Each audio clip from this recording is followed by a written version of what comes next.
El cuerpo humano. El aparato excretor.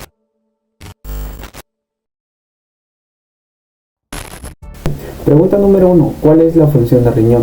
Saber que el riñón es un órgano multifuncional clave para el mantenimiento del medio interno, propiamente dicha, la homeostasis o el equilibrio de la homeostasis del cuerpo humano. Tenemos entre ellas unas funciones como la función excretora, que va a ser la depuración o la eliminación de productos de desechos metabólicos como la urea, creatinina, ácido úrico, además de toxinas y fármacos, a través de un proceso de filtración glomerular seguido de una reabsorción y la secreción tubular. En su función reguladora controla el equilibrio hidrostático o hídrico al ajustar la excreción de agua y electrolitos como el sodio, potasio y cloro, además de una regulación del pH sanguíneo mediante la absorción o la reabsorción del bicarbonato. También saber que el bicarbonato se va a estar destruyendo por la dieta, que va a ser un miliequivalente, y la excreción de hidrogeniones. En su función endocrina va a producir 3 hormonas. Tenemos la eritropoyetina, que va a ser va a estimular la producción de glóbulos rojos. Tenemos la renina, que participa en el sistema renina aldosterona angiotensina para la regulación de la presión arterial, y el calcitrol, que va a ser la forma activa de la vitamina D o la modulación de la forma activa de la vitamina D, que favorece la absorción del calcio y fósforo. Además, tenemos una función metabólica que contribuye a la glucogénesis durante el ayuno y metaboliza las sustancias como insulina, hormonas proteicas, y también que estas funciones integradoras hacen que el riñón sea un órgano indispensable para el equilibrio del medio interno del organismo mismo. También saber que el riñón debe estar constituido por diferentes o por estructuras. Entre ellas tenemos 1.200.000 estructuras, a los cuales lo vamos a denominar la nefrona, que esta nefrona misma va a tener elementos filtrantes, que va a ser el glomérulo, donde se va a filtrar. Tenemos elementos de proceso, que van a ser los túbulos, que estos añaden a la orina lo que el glomérulo no puede filtrar, a lo cual lo vamos a denominar la secreción. Ahora, va a haber sustancias que van a necesitar ser recuperadas, lo que no se tiene que desechar. Esto lo vamos a llamar la reabsorción. También el riñón ajusta cantidades resultantes de agua, sodio, potasio, calcio, magnesio, cloro y todo lo que se haya ingerido para mantener el balance. Pregunta número 2. Concepto de nefrona y señale sus partes con su función. Saber que la nefrona es la unidad funcional del riñón responsable de realizar las funciones clave para el filtrado de la sangre, la reabsorción de sustancias útiles y la excreción de desechos metabólicos. Cada riñón contiene aproximadamente 1 millón de nefronas. Otros autores dicen más de 1 millón, específicamente hablando 1.200.000. Las cuales están formadas por varias estructuras interconectadas que trabajan en conjunto para mantener el equilibrio de líquidos y electrolitos en el cuerpo, así como la regulación del pH y la eliminación de productos de desechos metabólicos. La nefrona se divide en el corpúsculo renal y los túbulos renales. El corpúsculo renal incluye el glomérulo, una red de capilares que filtra la sangre para la eliminación de pequeñas moléculas, y la cápsula de Bowman, que recibe el filtrado glomerular. Ese filtrado es libre de proteínas y se dirige hacia los túbulos renales para su posterior procesamiento. Los túbulos renales están divididos en varias partes. Tenemos el túbulo proximal, el asa de Henle, el túbulo distal y los conductos colectores. El túbulo proximal, el primero, sigue al corpúsculo renal y es responsable de la reabsorción de una gran cantidad de agua, nutrientes como glucosa y aminoácidos, y variaciones de sodio y potasio. Este proceso es facilitado por las microvellosidades de las células del túbulo, que aumenta la superficie para la absorción, y una alta concentración de mitocondrias que proporcionan la energía necesaria para el transporte activo. Y a continuación tenemos el asa de Henle, que tiene una forma de horquilla o una forma de U, juega un papel crucial en la creación de la gradiente osmótica en la médula renal. Tenemos su segmento descendente, que permite la reabsorción de agua, mientras que el segmento ascendente, tanto delgado como grueso, reabsorbe iones de sodio y cloro, pero es impermeable al agua. Eso contribuye a la concentración de la orina. Tenemos el túbulo distal, recibe el filtrado del asa de Henle y está involucrado en la regulación fina de las composiciones iónicas del filtrado. En esta región se ajusta la concentración de iones como sodio, potasio, calcio y cloro, y también se regula el equilibrio ácido-base mediante la secreción de iones hidrógenos. Las células del túbulo distal son responsables de estas funciones mediante las bombas iónicos. Más propiamente hablando, el ATP pasa sodio y potasio, pero poseen pocas microvellosidades, lo que indica una función más de transporte activo que de absorción. Y finalmente terminamos con los conductos colectores, que reciben el filtrado de varios túbulos distales y regulan la reabsorción de agua y urea en respuesta a la hormona antidiurética. Esta permite la concentración de orina. Además, las células intercaladas en los conductos colectores secretan iones hidrógenos para mantener el equilibrio ácido-base del cuerpo. Los conductos colectores se agrupan en forma de conductos de Benini, que drenan la orina hacia la pelvis renal, de donde se transporta hacia la vejiga para su eliminación. Existen dos tipos de nefronas, que se diferencian principalmente en la longitud del asa de Henle. Las nefronas corticales tienen corpúsculos renales situados en la corteza externa y el asa de Henle cortas, mientras que las nefronas yuxtamedulares tienen corpúsculos más grandes en la parte interna de la corteza y el asa de Henle son más largas, que se extienden profundamente en la médula renal. Estas últimas son importantes para la concentración de la orina. El riñón humano, el 85% de las nefronas son corticales y el 15% restantes son yuxtamedulares. En conjunto, las nefronas realizan el proceso complejo y preciso para asegurar la filtración eficiente de la sangre, la absorción, la reabsorción de sustancias esenciales y la excreción de productos de desecho en forma de orina, lo que es fundamental para el mantenimiento de la homeostasis del organismo. Pregunta número 3. Especifique la vascularización renal. La vascularización renal es fundamental para el funcionamiento eficiente de los riñones, ya que permite el flujo sanguíneo necesario para la filtración, reabsorción y excreción de desechos. Los riñones reciben entre el 20 y 25% del gasto cardíaco, aproximadamente el 1.21 litros por minuto, a través de las arterias renales que nacen directamente de la aorta abdominal a la altura de la L1. La arteria renal derecha es más larga que la izquierda porque pasa por detrás de la vena cava inferior.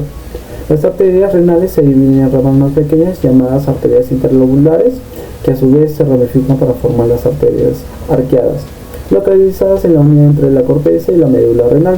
Las arterias interlobulares continúan su ramificación formando las arteriolas aferentes, los cuales transportan la sangre hacia los capilares glomerulares, donde ocurre la filtración de la sangre. Los capilares glomerulares se reúnen para formar las arteriolas eferentes que drenan la sangre del glomérulo.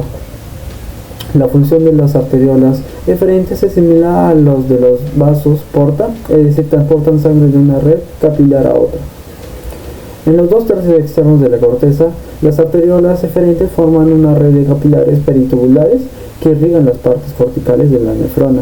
En el tercio interno de la corteza, las arteriolas eferentes siguen su trayecto en forma de horquilla y forman un vaso recto que proporciona sangre a los segmentos de la nefrona, como el asa de Henle y los conductos colectores, extendiéndose hacia la médula renal. Finalmente, los vasos rectos y los capilares peritubulares drenan las venas renales izquierda y derecha, que se localiza por delante de las arterias renales y drenan directamente de la vena cava inferior. La vena renal izquierda es más larga que la derecha, ya que pasa por delante de la aorta abdominal. Las funciones de la vascularización renal es que el flujo sanguíneo renal es crucial para mantener el funcionamiento homeostático del riñón. El flujo sanguíneo determina la tasa de filtración glomerular, que es esencial para la producción de orina. Aproximadamente el 50% del consumo del oxígeno del riñón es de 18 mililitros por minuto. Se dedica a la reabsorción de sodio en los túbulos renales. Los vasos rectos juegan un papel clave para el llevado del oxígeno y nutrientes a la nefrona para permitir el retorno de las sustancias reabsorbidas en la circulación sanguínea. A pesar de su alto flujo sanguíneo, la diferencia intervenosa del oxígeno en los riñones es relativamente baja, alrededor de 15 mililitros por litro, en comparación con otros órganos como el cerebro, que es de 62 mililitros por litro, y el corazón, 114 mililitros por litro. Esto sugiere la extracción de oxígeno por parte de los riñones no es tan eficiente como otros órganos debido a su derivación de la sangre a través de los vasos rectos, como se estructura en horquilla. La complejidad de la vascularización renal también lo hace susceptible a trastornos como hipertensión arterial y la diabetes mellitus, que pueden dañar los glomérulos y alterar sus funciones filtrantes. La presencia de proteínas o sangre en la orina, proteinuria o hematuria, pueden ser signo de daños de la red capilar de los glomérulos. Pregunta número 4. El reflejo de micción. Esta misma es un proceso fisiológico mediante el cual se controla la liberación de orina desde la vejiga urinaria hacia el exterior del cuerpo. Este reflejo es principalmente voluntario, pero puede ser influenciado por factores involuntarios bajo ciertas circunstancias.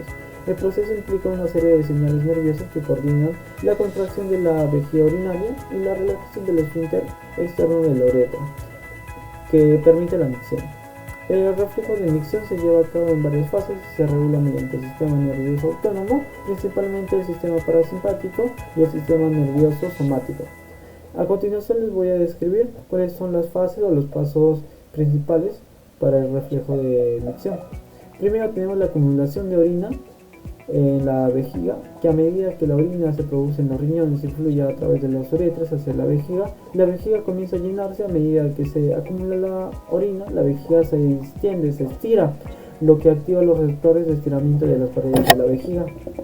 Tenemos la estimulación de los receptores de estiramiento, que los receptores de estiramiento en las paredes de la vejiga detectan la distensión y envían señales al cerebro a través de las fibras sensoriales en el nervio pelviano hacia el centro de micción de la médula espinal. Este centro sensorial se encuentra en la región sacra de la médula espinal, entre la S4 y la S2. Tenemos el reflejo de micción cuando la distensión de la vejiga alcanza un umbral crítico, generalmente alrededor de 200 y 300 mililitros de orina. El centro de micción en la médula espinal envía una señal de vuelta hacia la vejiga a través de la fibra del nervio pelviano.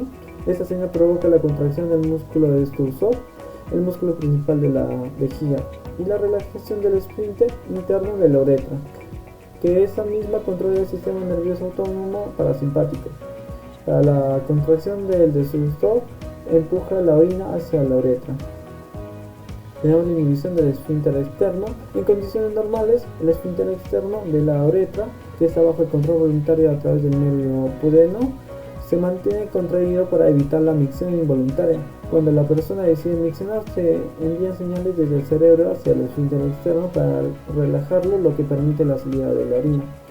Y finalmente tenemos la micción, que la orina es expulsada de la vejiga a través de la uretra y fuera del cuerpo. La acción de miccionar puede ser controlada voluntariamente para algunas personas, lo que permite contener la orina hasta que se convenga la liberación de la vejiga.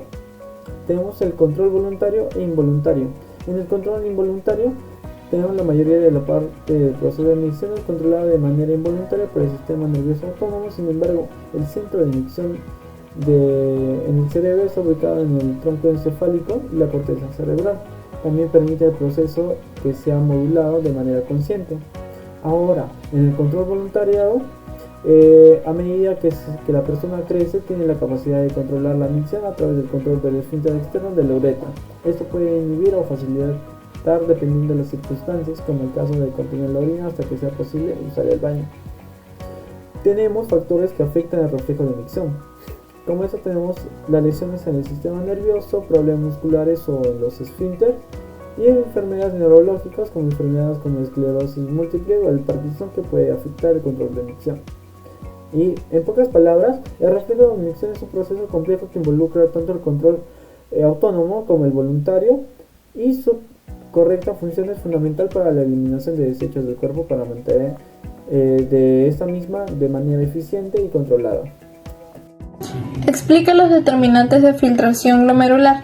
En este caso debemos de tener en cuenta que estos determinantes van a hacer referencia principalmente a aquellos factores que van a influir en lo que es la cantidad de líquidos y de solutos que van a ser filtrados, ¿no? Se dice que en estos vamos a tener principalmente de lo que son dos tipos de factores. Tenemos los factores hemodinámicos y lo que son los factores de barrera de filtración. En el caso de lo que son los factores hemodinámicos, vienen a hacer referencia a aquellos factores los cuales se van a encargar de la suma de fuerzas hidrostáticas y coloidosmóticas a través de la membrana glomerular, ¿no? En este caso se dice que este tipo de fuerzas pueden favorecer o oponerse a lo que es la filtración. Vamos a conocer que en esta van a existir lo que son 4 tipos de determinantes. En este caso vamos a tener lo que son presión hidrostática dentro de lo que es el capilar glomerular, que en este caso va a favorecer a lo que es la filtración, y viene a ser aquella presión que se va a encontrar en lo que es la sangre dentro de los capilares, ¿no? Como siguiente vamos a tener a la presión hidrostática dentro de lo que es la cápsula de Bowman. En este caso viene a ser aquella fuerza que se va a oponer a lo que es la filtración. En este caso nos dice pues que viene a ser aquel líquido que se va a encontrar principalmente en lo que es el lumen de lo que es la nefrona. Vamos a tener también lo que son las presiones coloidosmóticas, una que va a estar en lo que son las proteínas de la cápsula de Bowman, que en este caso vamos a tener que viene a ser aquella que va a favorecer a lo que es la filtración. Y vamos a tener lo que es la presión coloidosmótica de las proteínas plasmáticas que se encuentran en lo que es el capilar glomerular, que en este caso viene a ser aquella que se va a oponer a lo que es la filtración, ¿no? Bueno, el segundo factor, el segundo determinante que vamos a tener que va a constituir lo que es la filtración glomerular vienen a ser lo que son los factores de barrera de filtración. En este caso vamos a tener que van a ser aquellos que van a hacer referencia a lo que son el coeficiente de filtración. En este caso este coeficiente viene a ser expresado en lo que es una fórmula en la cual va a tener lo que son las siglas KF, ¿no? En este caso nos dice pues que este tipo de coeficientes vienen a determinar lo que es la medida de conductividad hidráulica. Asimismo nos dice que no se va a medir directamente y nos dice que un aumento que sucede en este coeficiente aumenta lo que es la filtración glomerular, y cuando se disminuye, esta también disminuye lo que es la filtración glomerular.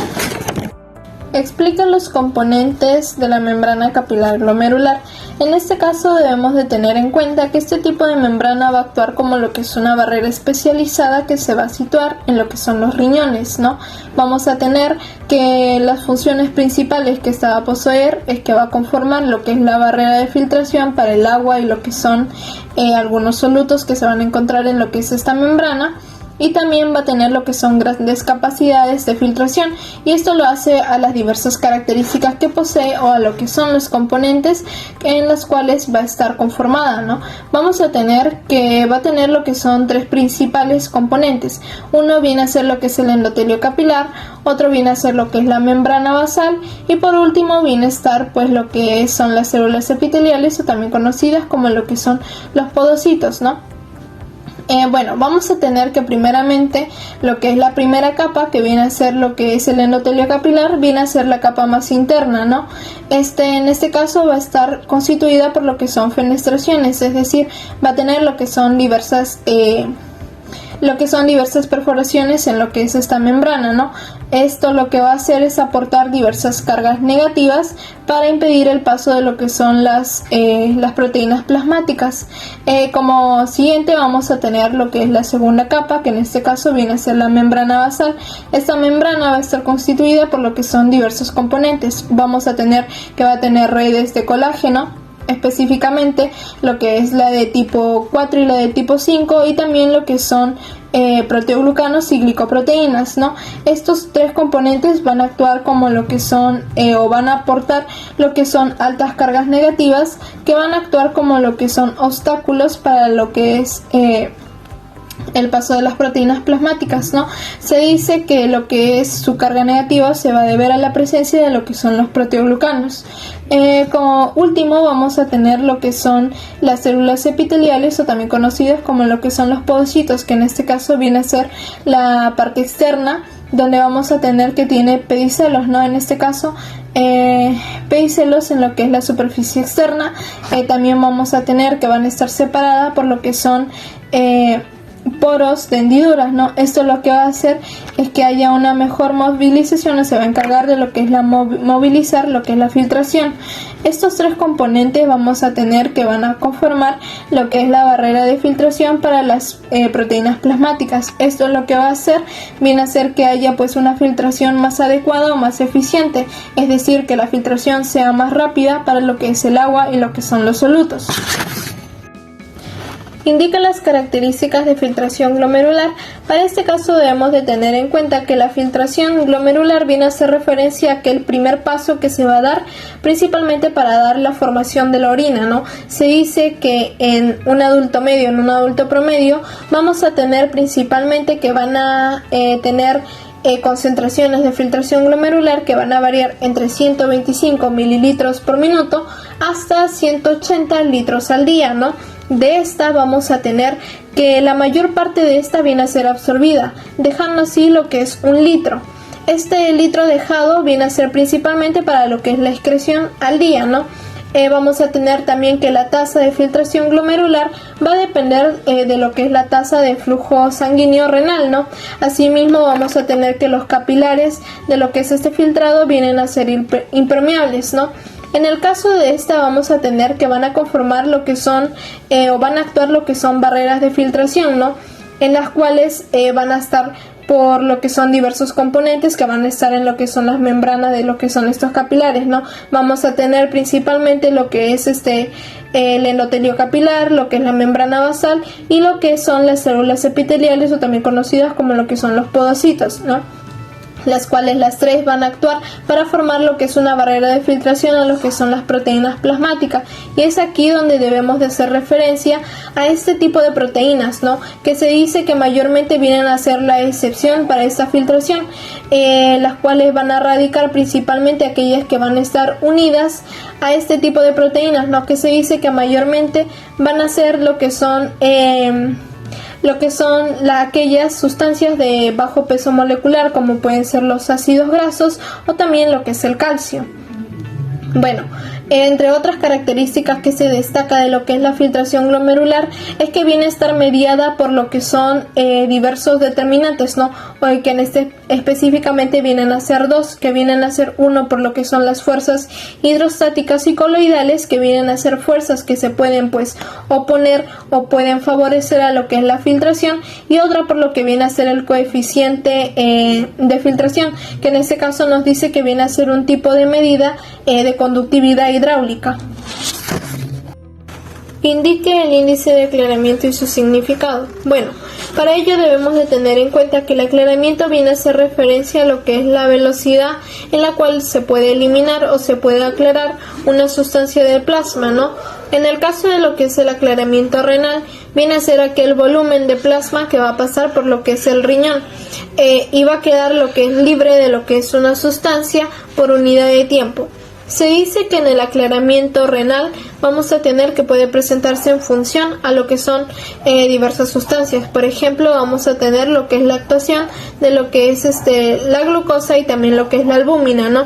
En este caso van a presentar lo que son aclaramientos iguales a 0, ya sea por los diversos factores en los cuales se pueden presentar estos dos, ¿no?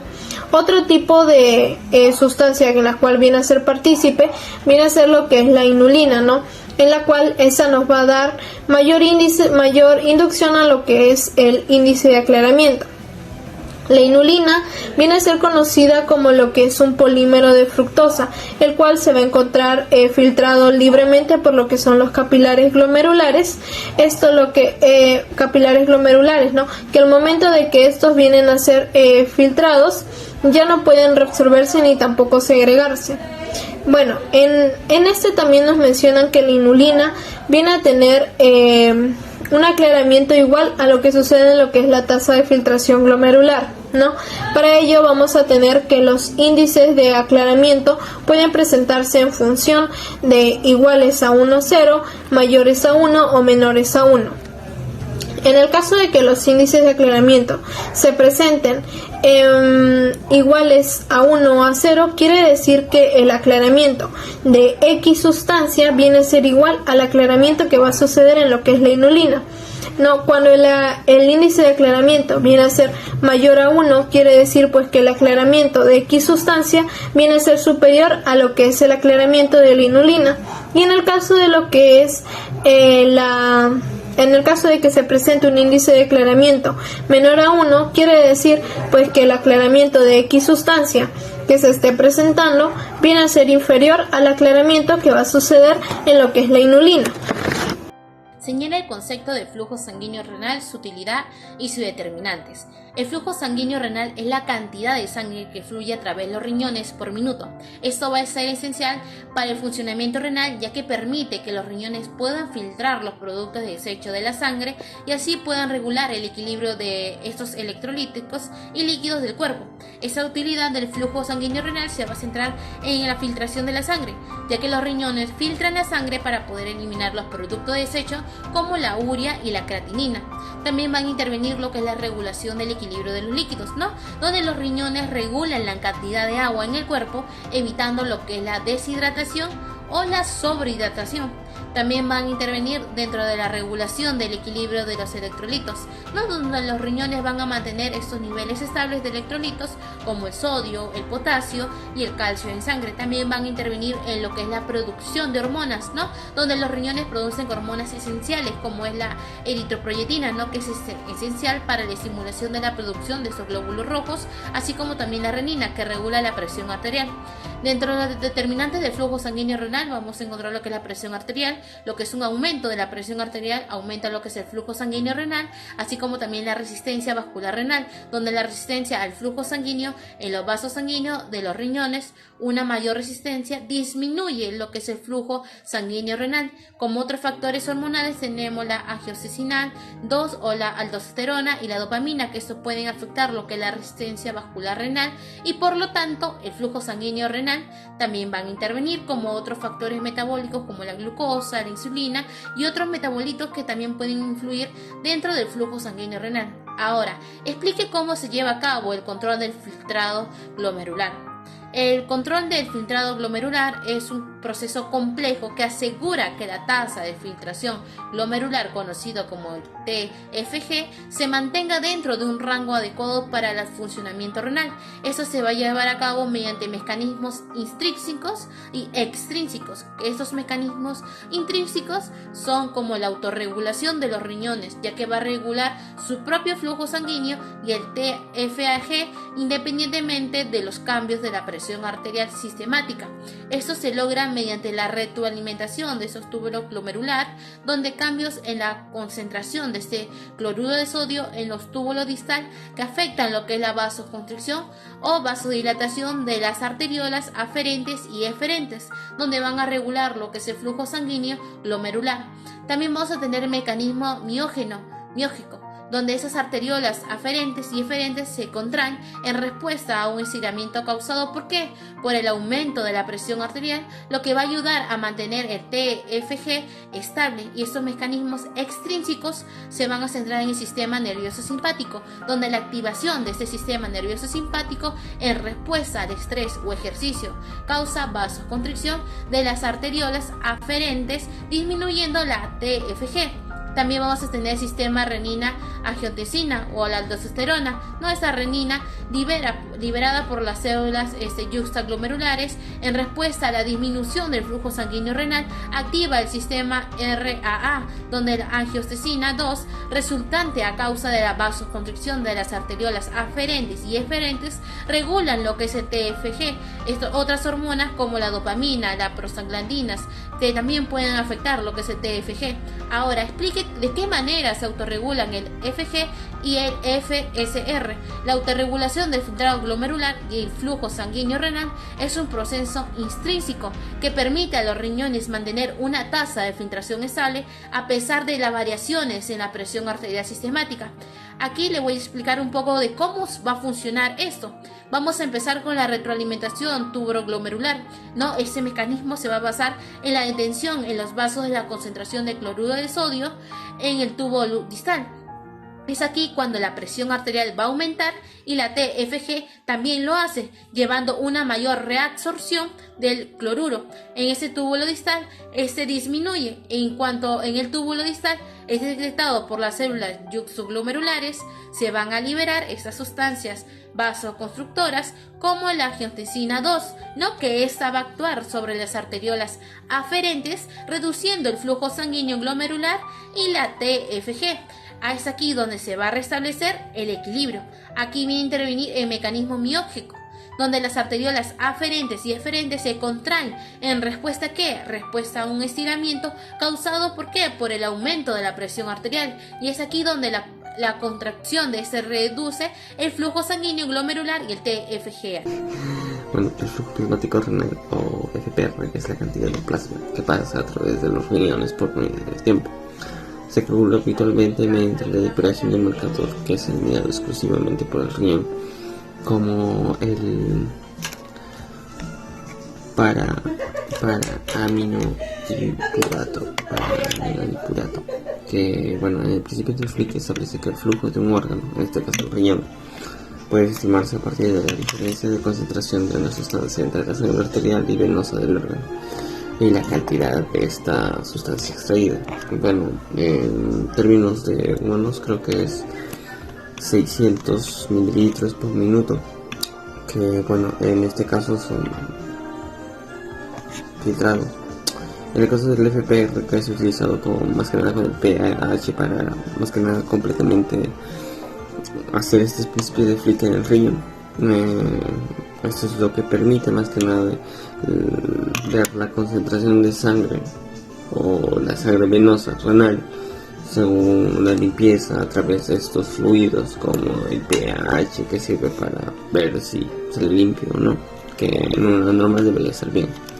Bueno, la segunda pregunta es el filtrado glomerular, que bueno, depende más que nada de las interacciones de fuerzas, o sea, fuerzas que hacen la presión de filtración neta. Estas se clasifican en 4. Primero, la presión hidrostática capilar, que más que nada favorece la filtración al empujar el líquido desde las capilares hacia las cápsulas de Bowman. Luego está la presión hidrostática en la cápsula de Bowman, que esta más que nada sirve para dificultar la filtración, ya que ejerce una fuerza contraria a la anterior. Luego está la presión oncótica capilar glomerular, que dificulta la filtración al atraer el agua hacia las capilares debido a la concentración de proteínas plasmáticas. Y bueno, y por último, la presión oncótica de la cápsula de Bowman. Habitualmente es despreciable, pero en condiciones normales hay proteínas significativas en el espacio de Bowman. Bueno, como tercera pregunta está la fracción de filtración y su utilidad. La fracción de filtración es la proporción del flujo plasmático renal que se convierte en filtrado glomerular. En valores normales de la fracción es aproximadamente 20%, o lo que significa 20% de plasma que llega al riñón y es filtrado por los glomérulos. En la utilidad de esa fracción, en 3 más que nada, que se dividen, son los indicadores de la función renal. Primero, que es 1, el aumento que sugiere la hiperinflación glomerular, como en casos de hipertensión o diabetes temprana.